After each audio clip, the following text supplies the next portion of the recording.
Hi hello नमस्कार. कसेच सगळे मजेत ना? मजेतच असायला हवं. मी भक्ती तुमच्या सगळ्यांचं खूप मनापासून स्वागत करते आपल्या चॅनलमध्ये. म्हणा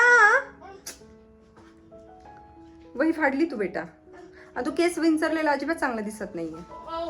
हा तिचे ना आम्ही केस विंचरतच नाही, मागचे विंचरतो, म्हणजे फक्त गुंता काढतो आणि एकदम असं मेसी मेसी ठेवतो.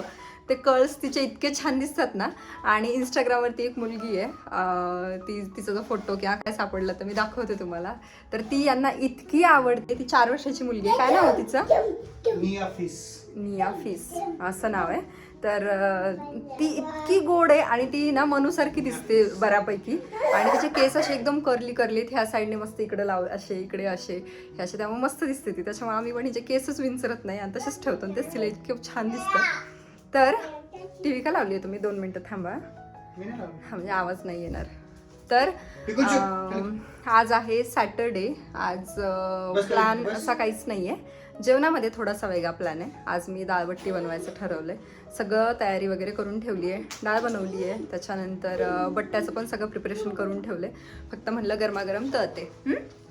कारण आज नाही यांना काहीच खाण्याची इच्छा नव्हती. हे बोलले मला फक्त वरण भात दे खायला. म्हणून म्हणलं जरासं वेगळं काहीतरी करूयात. मला आवडते दाळबट्टी खायला. हा ना. खाल्लं श्रीखंड आणलं तर अजून चांगलं होईल. नाही आणलं तर चांगलीच गोष्ट आहे. थंडी पण आहे. ही पोरगी त्या श्रीखंडाच्या डब्यावरच बसते डायरेक्ट. चमचा घेते आणि श्रीखंड. हा काय काय श्रीखंड आणि ती बघ कसं दिसते बघ. आणि सॉरी थोडंसं कोरडे झालं ना की बर. आणि आईने ना चिक्की पाठवून दिली होती. तर ती एक रोज चालू असतं, म्हणजे जेवण करायचं आणि जेवणानंतर तिचं चिक्की खाण्याचं. आई चिक्की. मग चॉकलेट पेक्षा ना ते स्वीट मध्ये चांगलं आहे म्हणलं. चिक्की. ओके. तुला किती मच्छर चावले रात्री बघू? मच्छर होते रात्री मी, त्याच्यामुळे गुड नाईट लावलं होतं ना तरी. मी लावलं होतं ना मग. असं आहे. चला आता मी तळू का बट्टा लगेच? खायचंय का? जेवायचंय का लगेच? आता थोडं वेळ जेवायचं. ओके. तुला भूक लागली? असं काय नाही, मी माझं काम आवरून घेते, म्हणजे जरा बाकीची कामं करतात. असं आहे. आज एक शूट पण करायचंय, ते पण करू म्हणलं. पहिले जेवणाचं उरकून घेते, म्हणजे निवांत राहील थोडंसं, आणि त्याच्यानंतर बाकीची कामं उरकते. दाळबट्टी केली की बरोबर आईची आठवण येते, कारण आईची दाळबट्टी खरंच खूप जास्त छान होते. आणि मी तशाच पद्धतीनं करत असते, पण कधी जमते कधी नाही जमत असं होतं. यावेळी तेवढी काही मस्त जमली नव्हती, नाही तर दरवेळी बऱ्यापैकी छान होते माझी पण. तर इथे बऱ्याच दिवसानंतर खरं तर मी बनवत होते. नाही तर पहिले काय व्हायचं ना, स्वयंपाकाचा कंटाळा आला की बनव दाळबट्टी. म्हणजे मला ना चपाती भाजी वरण भात ह्याच्यापेक्षा असं काहीतरी वेगळं केलं ना तर करायला पण जास्त इंटरेस्ट येतो. म्हणजे त्याला जास्त वेळ जरी लागणार असेल ना तरी पण ते काम सोपं वाटतं, माहीत नाही का. आणि तसंच दाळबट्टीच्या बाबतीत पण आहे, मला ते काम एकदम सोपं वाटतं. त्याच्यानंतर मग मस्त पापड वगैरे तळले, आईनेच दिलेले होते. मला मागेच एक कमेंट आली की तू कुठले पॅकेटचे पापड वापरते. खरं तर मी कधीच पॅकेटचे पापड आणत नाही, कारण तशी वेळच येत नाही. कधीतरी एखाद्या वेळेस कमी पडले, संपले असले तर मी आणते, नाही तर बऱ्याच वेळेला आई अगोदरच देऊन ठेवत असते की हां संपतील असं. आणि आता तर मनूला जास्त आवडतात ना, म्हणून आईचं चाललेलं असतं की आहेत का अजून, की मग पाठवायचे. एकदा तर आत्ता तिचं चाललेलं की कुरिअरने पाठवू का? म्हणलं नको, एवढी काही जास्त गरज नाही आहे. भैया बर्थडेला येणार आहे तर तेव्हा तू पाठवून दे. म्हणून भैयासोबत ना बर्थडेच्या वेळीच पाठवले होते आईने. सोबतच ह्या पापड्या पण पाठवल्या होत्या तांदळाच्या. आणि मग लगेच पापड्या तळल्यात असं मनूला कळलं की बरोबर मनू लगेचच किचनमध्ये येते. आता जास्त ऑइली तर नाही द्यायला पाहिजे, पण पापड पण आम्ही एरविना भाजूनच खातो. पण कधीतरी असं काहीतरी थोडंसं वेगळं असेल ना तर मग ते तळण्यात येतात, असं होतं. पापड तळून झाल्याच्या नंतर मग बट्ट्या पण तळल्या आणि त्याच्यानंतर मग नैवेद्यासाठी ताट तयार केलं.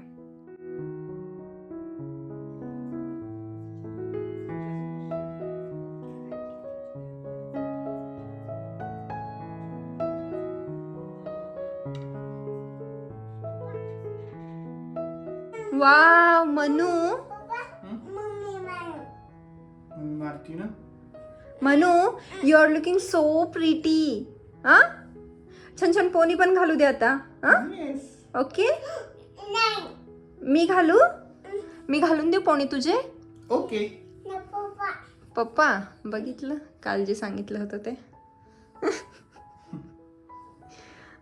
मनू पप्पाकडून पोनी घालायचे आणि ठेवणार ना तू संध्याकाळपर्यंत? नको हा प्लीज. म्हणू बाहेर गेल्यानंतर काढले ना तर खूप अवतार होतो मग. बघितलं काल जे म्हणलं होतं तसं. लागलं कुठे लागले? पण क्यूट दिसते म्हणून ह्या ड्रेस मध्ये एकदम. आता वेडे वाकडेच घालावे लागणार आहेत. फक्त मधून भांग असू द्या कसे पण. अवघड आहे आमचं. आम्हाला एक तर केसांना हातच लावू द्यायचा नसतो. लावू दिला तर त्यातली त्यात पप्पाला कसा तरी लावू द्यायचा. हा म्हणू आईचं ऐकत नाही तू? का बरं गो? वाव दिसते तुला कॅमेऱ्यामध्ये? कसं घातलंय पप्पानी पोणी? वाव है ना? टायगर आहे आमच्या ड्रेस वरती. टायगर टू पोणी. पप्पाला का होईना पण 2 पोनी म्हणून घालू दिलेत. आणि त्याच्यानंतर आम्ही पडलेत घराच्या बाहेर. सुट्टीचा दिवस आहे तर म्हणलं चला बाहेर जा. बाहेर जाताना काय शिबू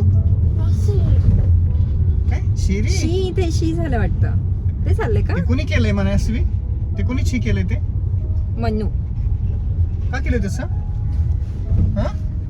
बाहेर पडायला तर एकदम मज्जा वाटते पण बाहेर निघायच्या आधीच मला तर गाडीमध्ये मळमळवायला लागतं.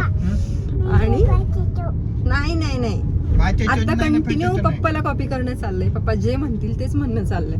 एकेकाळी आम्हाला वाटायचं की मनूला बोलता येतं की नाही, ती मुक्की निघते की काय असं त्यांना वाटत होतं. मला म्हणजे ते खरं म्हणा टीव्ही मोबाईल मुळे पण झालं असणार आहे. थोडस लेट बोलायला लागतं. खूपच लेट.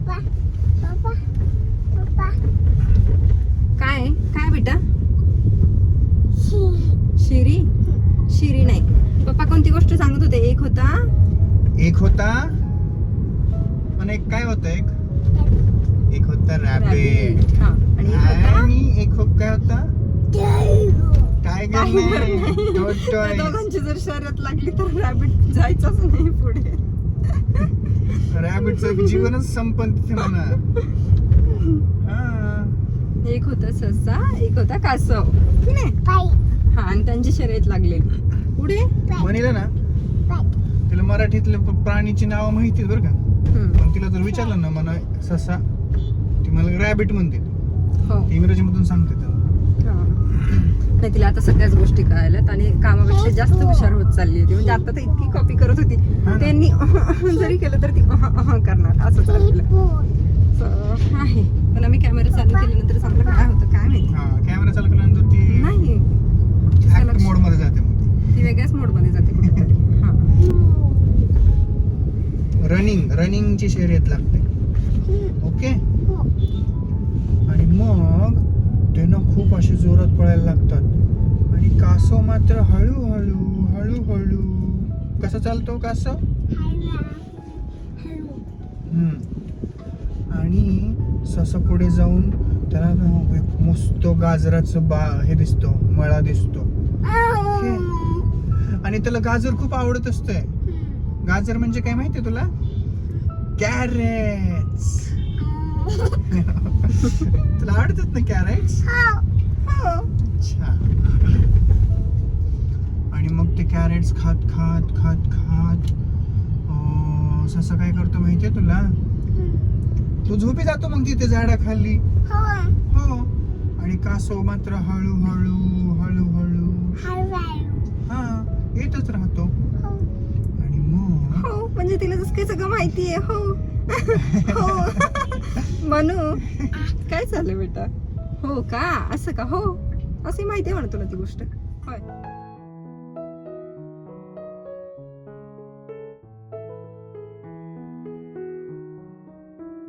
तसा ना विकेंडचा काहीच प्लॅन नव्हता. म्हणजे हा व्हिडिओ जो शूट केला ना तुम्ही साधारण 10 ते 15 दिवसापूर्वी शूट केलेला असेल. पण एडिट करायचा राहून गेलेला. आत्ता सहज दुसरा व्हिडिओ एडिट करताना मला सापडला तर म्हटलं चला हा मी पहिले तुमच्यासोबत शेअर करते कारण ऑलरेडी खूप उशीर झाला आहे. तर आज आम्ही आलेलो आमच्या प्लॉटकडे. तुम्हाला बऱ्याच जणांना म्हणजे कोणालाच माहीत नाही असं वाटते मला कारण मी व्हिडिओमध्ये काही शेअर केलंच नाही त्या गोष्टी. तर जेव्हा आम्ही घर घेतलं ना म्हणजे फ्लॅट घेतला ना त्याच्यानंतर 2022 एप्रिलमध्ये आम्ही हा प्लॉट घेतलेला. खरं तर पहिले फ्लॅट घ्यायच्या पहिलेच आम्हाला जागा बघून म्हणजे तिथं घर बांधायचं होतं आणि त्याच्यानंतर मग तिथे राहायला जायचं होतं असा आमचा प्लॅन होता. पण ते काही शक्य झालं नाही. मग अगोदर फ्लॅट घेतला आणि त्याच्यानंतर प्लॉट घेतला. खरं सांगायचं तर अजिबातच आमचं बजेट नव्हतं तेव्हा, पण आम्ही कसंबसं करून तेव्हा हा घेतला होता आणि पुण्यासारख्या ठिकाणी छोटीशी इन्व्हेस्टमेंट म्हणून घेतला. तर ही खरंच खूप चांगली गोष्ट झाली होती आमच्यासाठी. आणि इथे यांनी ना दीदींना व्हिडिओ कॉल केलेला. दीदींनी आणि आम्ही दोघींनी मिळून इथे घेतलेला आहे प्लॉट. तर तोच दीदींना पण दाखवत होते. आम्ही जेव्हा घेतला ना तर तेव्हा इथे काहीच नव्हतं आणि आता आजूबाजूला सगळ्यांची घरं झाली आहेत आमचा प्लॉट सोडला. तर बघू आता आमचा काय प्लॅन आहे, तसं तुम्हाला मी व्हिडिओमध्ये शेअर करेलच. कधी बांधणं होते की आम्ही परत तो सेल करतोय असं ते. जवळच ना कासार साईड डॅम पण आहे आणि संध्याकाळ होती, मस्त सनसेट होतोय. तर म्हटलं चला आपण मस्त बोटिंग करूयात, नाहीतर सनसेट तरी बघूयात, मस्त एन्जॉय करूयात. फोनमध्ये बघितलं तर सनसेट ना साधारण 6, सव्वा 6चा होता. पण 10 मिनटं लवकर झाल्यामुळं ना आम्ही काही सनसेट तिथे बघू शकलो नाहीत. आम्हाला गाडीतूनच दर्शन झालं आणि त्याच्यानंतर मग आम्ही कासार साईडला जाऊन पोहोचलो. तसा बऱ्यापैकी उशीर झाला होता. या अगोदर इथे 2-3दा आलोय, पण असंच होतं. आम्ही येतो आणि नेमकं तेव्हा सूर्यास्त झालेला असतो. पण मनूला पण आणलं होतं, तर मग चला म्हटलं आता बोटिंग करूयात. तुला बोटमध्ये बसायचं? पाण्यामध्ये? ओके.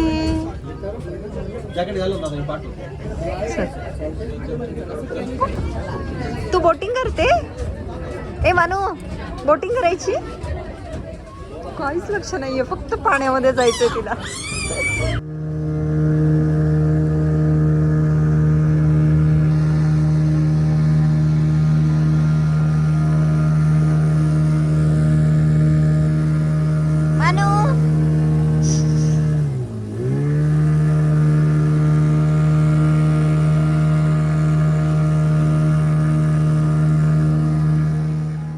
बोटिंग करताना ना नेहमी असं शांत असेल ना तर बरं वाटतं. आता नेमकं आमचं काय झालं, पेडल बोटिंग नव्हती, ही मोठी होती बोट आणि त्याच्यामुळे ना ती एकदम फास्टमध्ये जाते, फास्टमध्ये येते.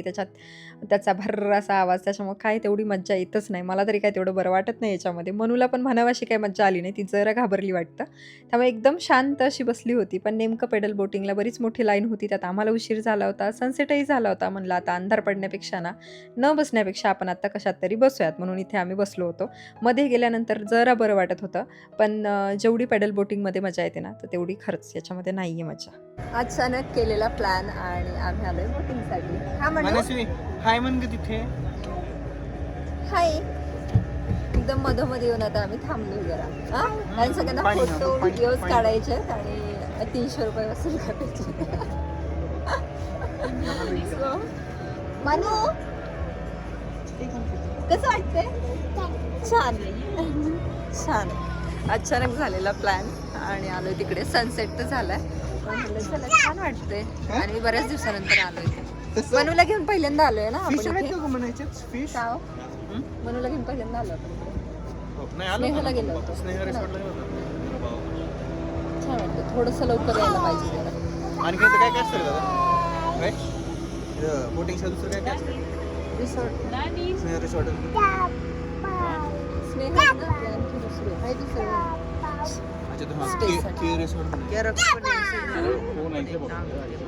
कॅम्प पण करतात. कॅम्पिंग तर इथे दिसत नाही पण कधी ना.